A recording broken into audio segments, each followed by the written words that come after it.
ಪ್ರಾಣಿ ಪ್ರಿಯರ ಸಲಹೆ ಹಾಗೂ ಅರಣ್ಯ ಸಚಿವ ಈಶ್ವರ್ ಖಂಡ್ರೆ ಅವರ ಆದೇಶದ ಮೇರೆಗೆ ಗಜೇಂದ್ರ ಆನೆಯನ್ನು ಕೊಡಗು ಜಿಲ್ಲೆಯ ನಾಗರಹೊಳೆ ಅರಣ್ಯ ವ್ಯಾಪ್ತಿಯ ಮತ್ತಿಗೋಡು ಆನೆ ಶಿಬಿರಕ್ಕೆ ನಿನ್ನೆ ಸ್ಥಳಾಂತರ ಮಾಡಲಾಯಿತು. ಬಿಳಿಗಿರಿ ರಂಗನಾಥಸ್ವಾಮಿ ಹುಲಿ ಸಂರಕ್ಷಿತ ಪ್ರದೇಶದ ಅರಣ್ಯ ಇಲಾಖೆ ಅಧಿಕಾರಿಗಳು ಗಜೇಂದ್ರನ ಮಾನಸಿಕ ಹಾಗೂ ದೈಹಿಕ ಆರೋಗ್ಯದ ದೃಷ್ಟಿಯಿಂದ ಮತ್ತಿಗೋಡು ಆನೆ ಶಿಬಿರಕ್ಕೆ ಸ್ಥಳಾಂತರಿಸಿದ್ದಾರೆ.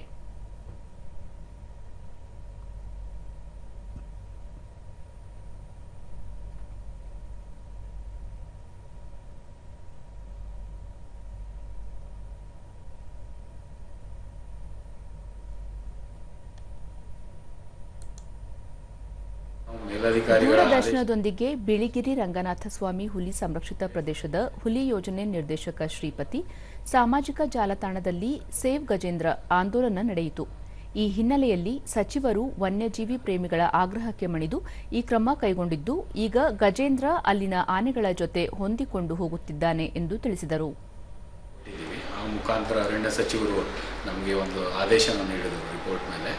ಸೊ ಆ ಥರದ್ದು ಹೆಲ್ತ್ ಎಲ್ಲ ಚೆಕ್ ಮಾಡಿ ಆನೆ ವಯಸ್ಸು 75 ಮತ್ತು ಎಲ್ಲ ಹೆಲ್ತ್ ಚೆನ್ನಾಗಿತ್ತು. ಅದನ್ನು ನಾವು ಮತ್ತಿಗೋಡು ಆನೆ ಶಿಬಿರಕ್ಕೆ ಸೂಕ್ತ ನಿಯಮಾನುಸಾರ ಅದನ್ನು ಸ್ಥಳಾಂತರ ಮಾಡಿ ಈಗ ಅಲ್ಲಿ ಚೆನ್ನಾಗಿದೆ.